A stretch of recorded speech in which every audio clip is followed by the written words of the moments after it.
Good morning, everyone, and welcome to our weekly Red Short Brief. Today we have a special guest from New Hampshire, since our company is also in New Hampshire, and Rick Rossi, who is the CISA New Hampshire rep, was asked to be our guest here today to talk about what keeps him awake at night. You know, that there's a lot of things going on in the world today, with Russia, Ukraine, China, Iran, and so much of that, the geopolitical is connected directly to cyber and cybersecurity.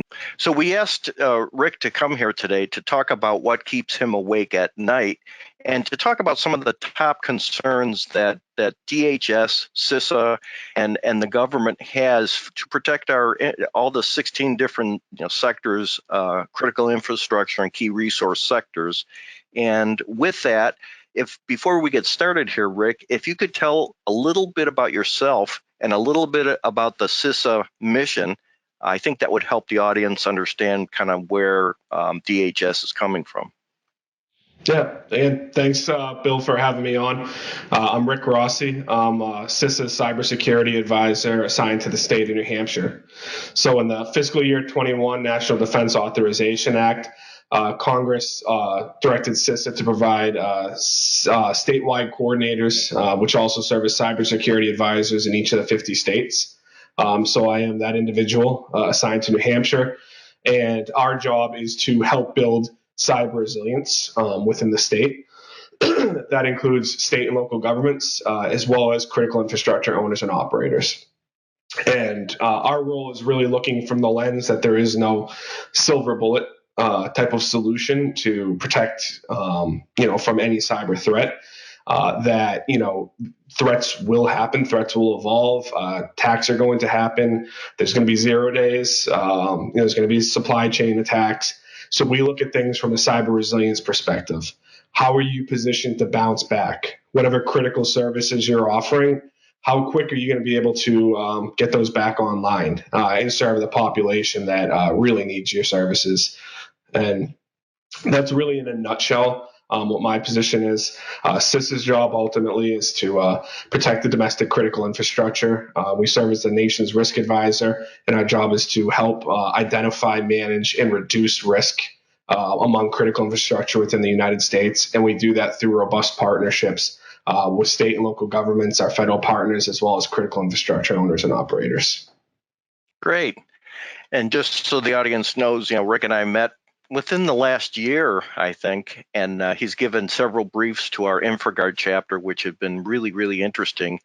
And I'm real interested to hear about what you have to say about your biggest concerns right now. So with that, I'm going to give you the floor and take it away, Rick. Thank you.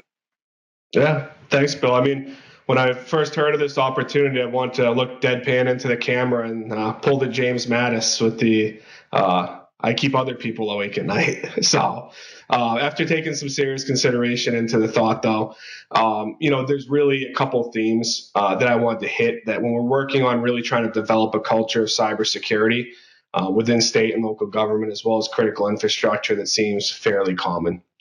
And I know this is a concern that's been shared, at different levels of the government, and also echoed by our national cyber director, Mr. Inglis. Cybersecurity is often viewed as an IT department's problem, rather than an organizational or business problem. And, that's often really concerning. And when you're looking at organizations that are resilient and able to manage an attack or thwart an attack, it often comes down to how is cybersecurity ingrained within that culture? Is it viewed as something where the IT department is solely responsible for maintaining cybersecurity within the organization? Or is there a leadership culture where everybody from the janitor to the CEO are responsible for cybersecurity and are made sure that they're made aware in their trainings that they share that responsibility? So the way we refer to that, Director Inglis had referred to it as willful ambivalence. So, we're talking about that, the assumption that cybersecurity is somebody else's problem. We push that on the IT department. They'll take care of it without realizing that, the IT department can put every technical control in place. They can have a world of solutions. But if our base employees can't recognize a phishing email or social engineering or anything along those lines, we're not in any better shape than we were before. Is that getting better? Is that getting better now, in your opinion, just based on your, helping the IT departments and that with the training and the understanding, down to the janitor level, like you said? So among IT departments, it's pretty clear that, this needs to be an organizational solution. It's been hit or miss whether organizations tend to embrace that.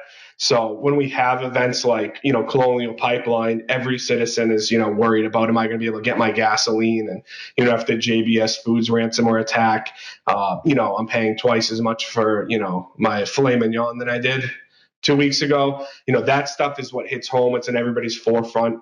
When we had the, large multi-million-dollar business email compromise in New Hampshire, everybody's, fully on board.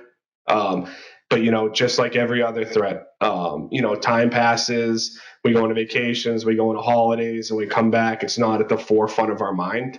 And that's one of those things that, we really need to get into organizational culture, that cybersecurity needs to be at the forefront. It needs to be brought in, needs to be the, underpinning of our business.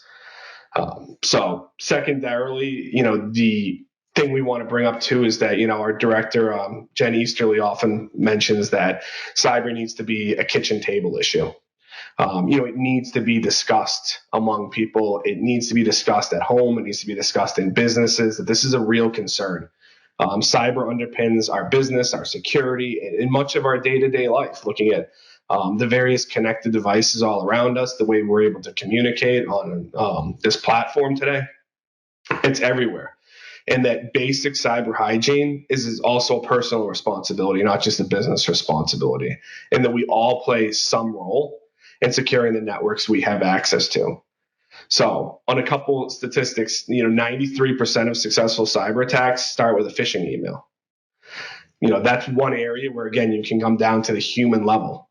And in Verizon's data breach investigations report for 2021, 85% of breaches involved a human element.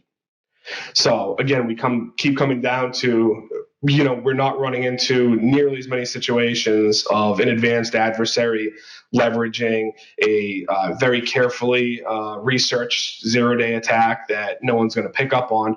Oftentimes what we're dealing with are preventable situations where additional training and that culture of, rather than click, take a step back, think about it, really needs to prevail. I was at a conference probably several years ago where a major cybersecurity company, which will go unnamed, the individual that was talking made the comment, if we could just get rid of all the people, everything would be perfect. But obviously that's not possible, and that human element, I think that's what really intrigues me with cybersecurity is either the negligence or the malicious activity, that's out there, which, there's people behind all this stuff. Yeah, I totally agree with you. And I am right on the side of Director Inglis with his comment of willful ambivalence. I wouldn't necessarily say it's always malicious that, we don't have people take a second thought before clicking or recognizing social engineering or looking at those human factors. It's just more of it'll never happen to me. Why would anybody target me? Type of situation where you kind of let your defenses down. And, that's really the one area that I think we continue to struggle with at this point in time. Additionally, I'd point out, as CISA cybersecurity advisors, we're equipped to conduct cybersecurity assessments to look at the overall cyber resilience of an organization and the critical functions that they perform. Look at their security controls, and we also have a number of technical services that we champion to help organizations, build that resilience. They're all no cost, but we still run into the concerns of an organization with, what's going to happen with this assessment? How bad are things really? And it's the notion that's kind of been built up over organizations that have neglected cybersecurity, over the past years.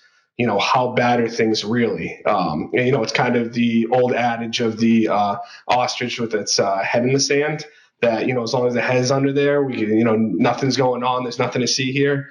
While that, ignorance at some level can provide a little bit of comfort, that comfort will be bulldozed over the second the cyber attack happens. So a lot of organizations who are talking about building this type of culture, there needs to be hard discussions about how do we build this culture, and that varies from organizations. I've seen organizations where instead of just running phishing campaign assessments where you have the same 3 people that click every time, and we send them to an hour-long video where they just click through it, and then they're back on their computer the next day. I've seen different ways that different organizations handle it. There are some organizations where they make very tricky phishing emails that would be almost unrecognizable. And when somebody actually catches it, there are rewards. There's publicity within the organization. We'd like to congratulate this employee. This was a very sophisticated campaign where we could have lost thousands of dollars. And because of John or Jane Doe over here, we didn't. Actually putting that type of behavior in the spotlight. There are other organizations that go the opposite way, where in their terms of use for their network, if you fall to too many phishing attacks, or you're at fault in too many things, that they may not allow you on your network anymore. So there's certainly different ways of approaching this, but one of those concerns again is that. Well, I noticed just recently that CISA sent out a whole bunch of free tools, right, and suggestions to help people. So there's kind of, I don't want to say no excuse, but you guys are offering free stuff and free help out there. That's what what they say. We're from the government and we're here to help you. Well, you really are helping people. It's a good organization, long overdue, I think. Yeah, and that's really where it's at. And I think there's still some hesitance sometimes to see how bad things really are. And, that's on part of my end, is to, express the message. We're not here to judge. There's no perfect organization. It's all about making yourself the most unattractive target to an adversary that you possibly can.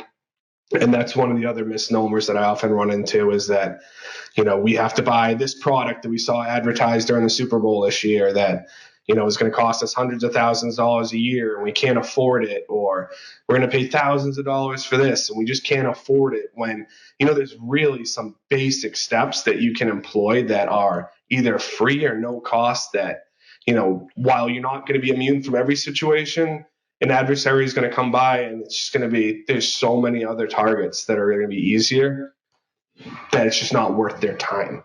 And, we're talking about things like strong passwords, enabling multi-factor authentication, removing any unsupported or out of use software, that are just basic tenets that very, very minimal to no cost, where you're making yourself much more difficult for an adversary to attack. Right. Absolutely. So the other piece I would add in too, that we need to change with our culture, is cybersecurity, where it's built in, and security overall.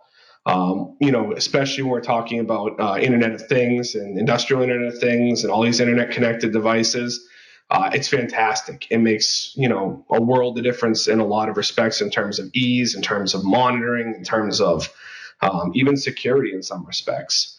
In one of my instances, and working with a water treatment operator, I was told, hey, I can control our SCADA equipment from my iPad on my couch at home. How great is this? And it's, well, how is it secured? And that's kind of the issue that we run into, is, we live in a society where innovation and creativity are rewarded, and that's a great thing. But oftentimes, we put the carriage in front of the horse, and, before we deploy a solution, or we put the next greatest thing on our network out there, the question needs to be asked: how do we secure this? And we need to start with security instead of deploying a solution and then trying to figure out years down the line, how are we going to secure this now? Right. I think money a lot of times trumps, making the money and getting your product out there rather than looking at it from a cybersecurity aspect. That's an age-old problem that probably won't change too much, but I hope it does.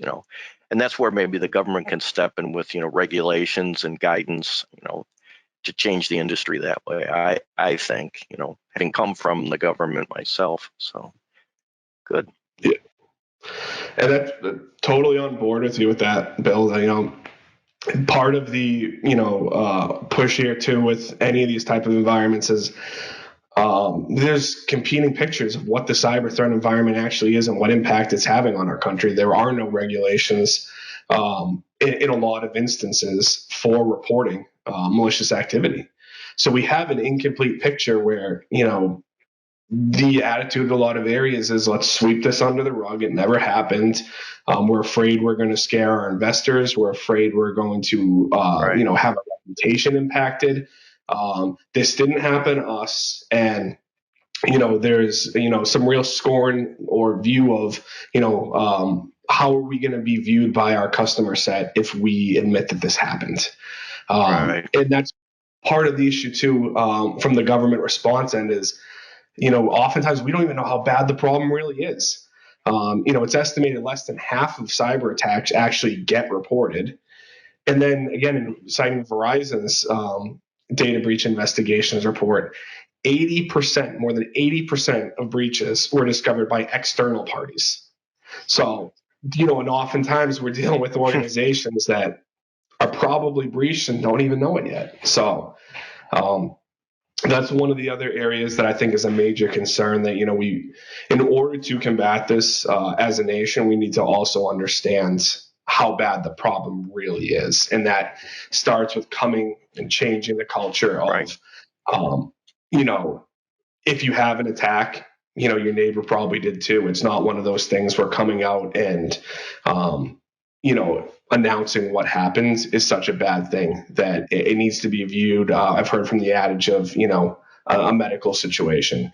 If you're sick and you go out and tell people you're sick, there's not a whole lot of judgment there. And right now people are viewing the cyber sense that when they do that there's a lot of judgment that's going to happen. And, once we move past those days, we'll be in a much better position to, fix the problem. Right. Well, having said that, then how important is, sharing your cyber intel, with the indicators and the TTPs and get that? I know that's what you guys do, but even, amongst the cybersecurity, field itself, I know MITRE does a great job. You guys do a great job.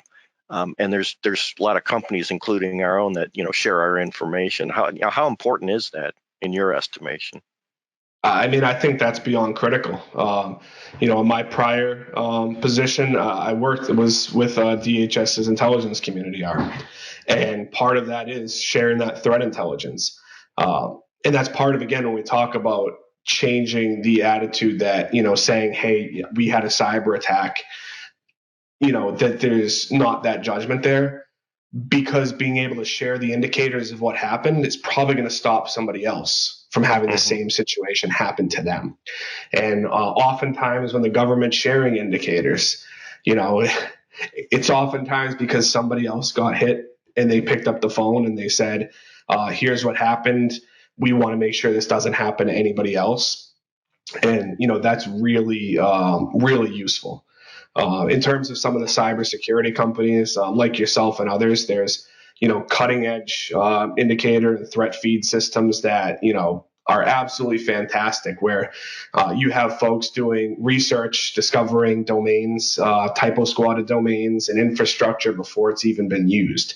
And in those type of situations where you're able to add that kind of stuff, to your block list, or, set up an IPS rule for this, it puts companies in a very much more advantageous situation than if they don't have a threat feed.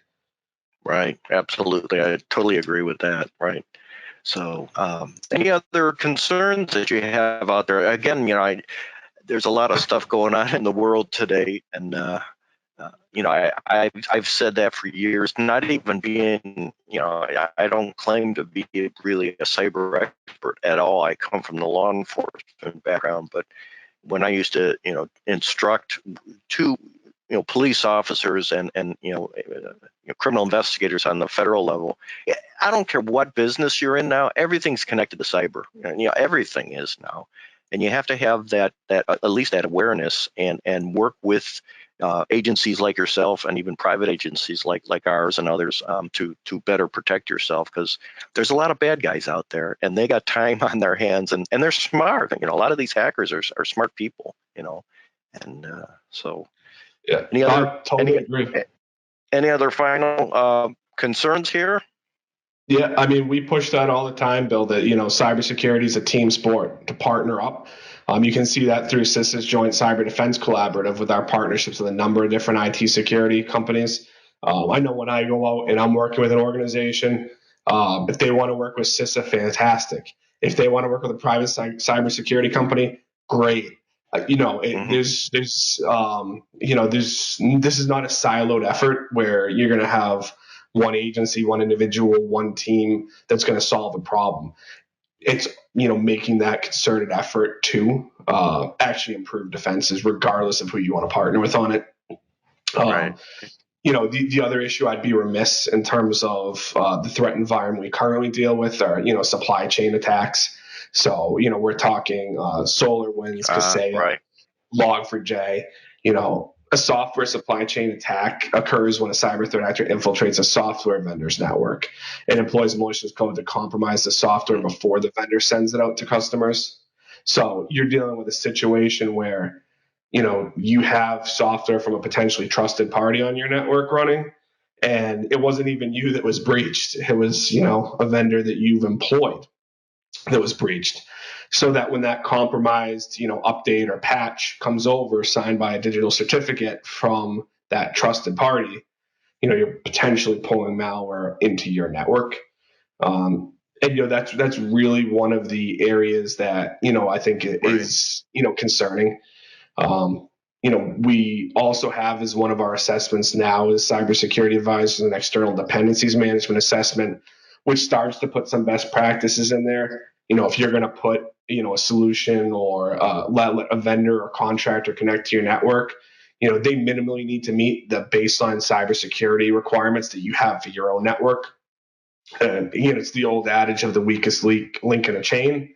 You could have a very strong cybersecurity, and if you have that one weak link on there, even if it's an external party, that could be your compromise. So, to that effect, it's exciting. We just recently had a discussion with someone in the maritime industry, which is my background, and with the Coast Guard.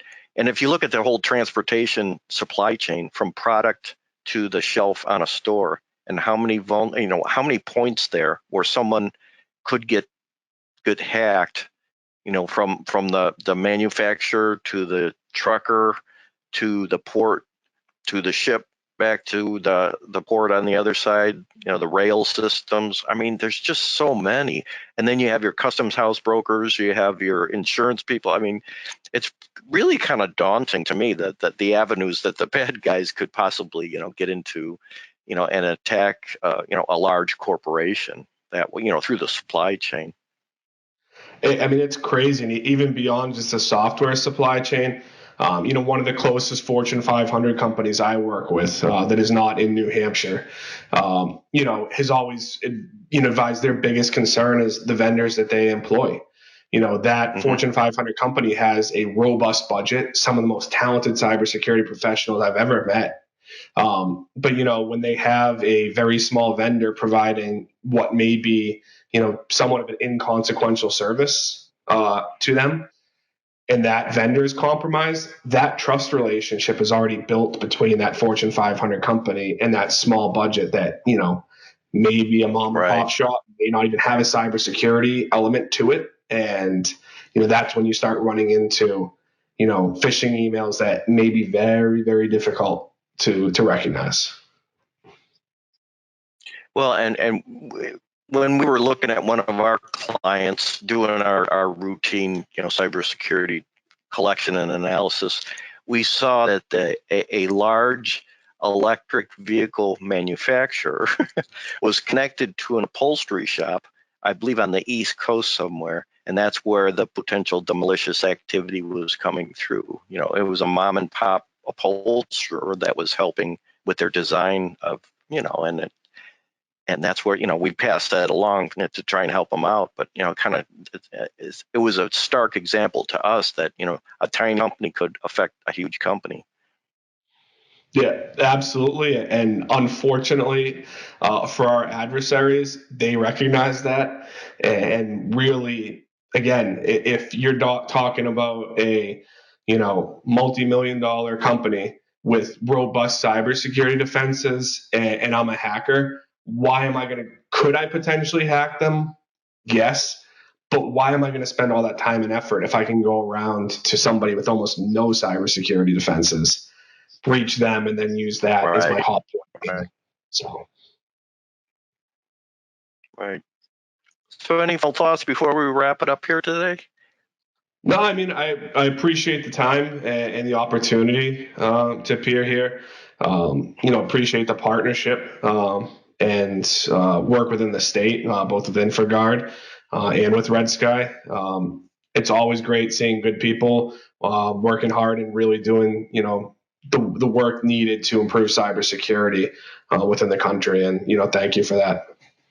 Well, and thank you for being our guest here today. It was really, I think, valuable information for everyone that's listening here today. So, and thanks for everyone for joining us here today. If you're not a Red Sky Alliance member, please consider joining. It's a free service. It's redskyalliance.org. The membership, again, is free, and it'll give you access to all our reporting and connections back to our services that we may be able to help you with. I want to wish everyone a nice rest of the week, and to remind everyone that next week on the 9th will be our next Red Short presentation, and we hope to see you then. Thanks much for your time. Take care.